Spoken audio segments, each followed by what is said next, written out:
When Jupiter came to the mountains, the wood nymphs rushed to embrace the jovial god. They played with him in icy waterfalls and laughed with him in lush green glades. Jupiter's wife, Juno, was very jealous, and often she searched the mountainside, trying to catch her husband with the nymphs. But whenever Juno came close to finding Jupiter, a charming nymph named Echo stepped across her path. Echo chatted with Juno in a lively fashion and did whatever she could to stall the goddess until Jupiter and the other nymphs had escaped. Eventually, Juno discovered that Echo had been tricking her, and she flew into a rage.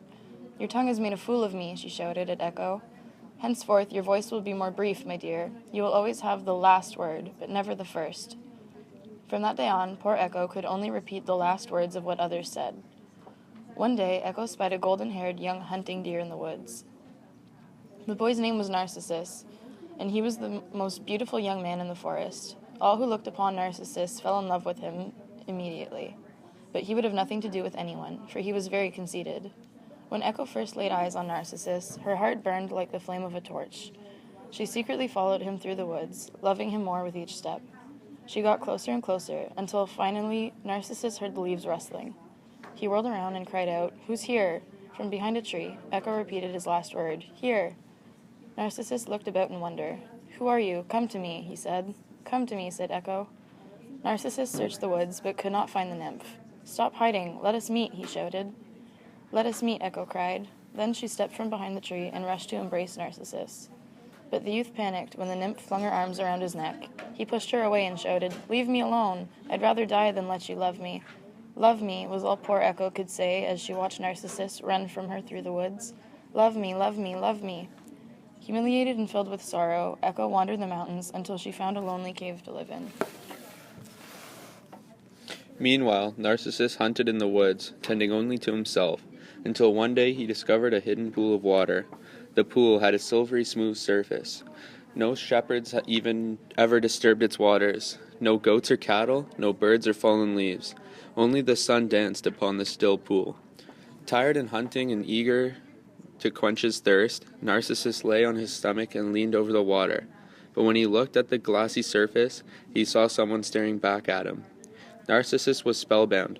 Gazing up at him from the pool were eyes like twin stars, framed by hair as golden as Apollo's and cheeks as smooth as ivory. But when he leaned down and tried to kiss the perfect lips, he kissed only spring water. When he reached out and tried to embrace this vision of beauty, he found no one there. "What love could be more cruel than this?" he cried. "When my lips kiss my beloved, they only touch water. When I reach for my beloved, I hold only water." Narcissus began to weep. When he wiped away his tears, the person in the water also wiped away tears. "Oh no," sobbed Narcissus. "I see the truth now. It is myself I weep for. I yearn for my own reflection." As Narcissus cried harder, his tears broke the glassy surface of the pool and caused his reflection to disappear. "Come back. Where did you go?" the youth cried. "I love you so much. At least stay and let me look upon you." Day after day, Narcissus stared at the water, in love with his own reflection. He began to waste away from grief, until one sad morning he felt himself dying. "Goodbye, my love," he shouted to his reflection. "Goodbye, my love," Echo cried to Narcissus from her cave deep in the woods. Then Narcissus took his last breath. After he died, the water nymphs and wood nymphs searched for his body, but all they found was a magnificently beautiful flower beside the hidden pool where the youth had once yearned for his own reflection. The flower had white petals and a yellow center, and from that time on it was called Narcissus. And alas, poor Echo, desolate after Narcissus' death, did not eat or sleep. As she lay forlornly in her cave, all her beauty faded away, and she became very thin until her voice was all that was left. Thereafter, the lonely voice of Echo was heard in the mountains, repeating the last words anyone said.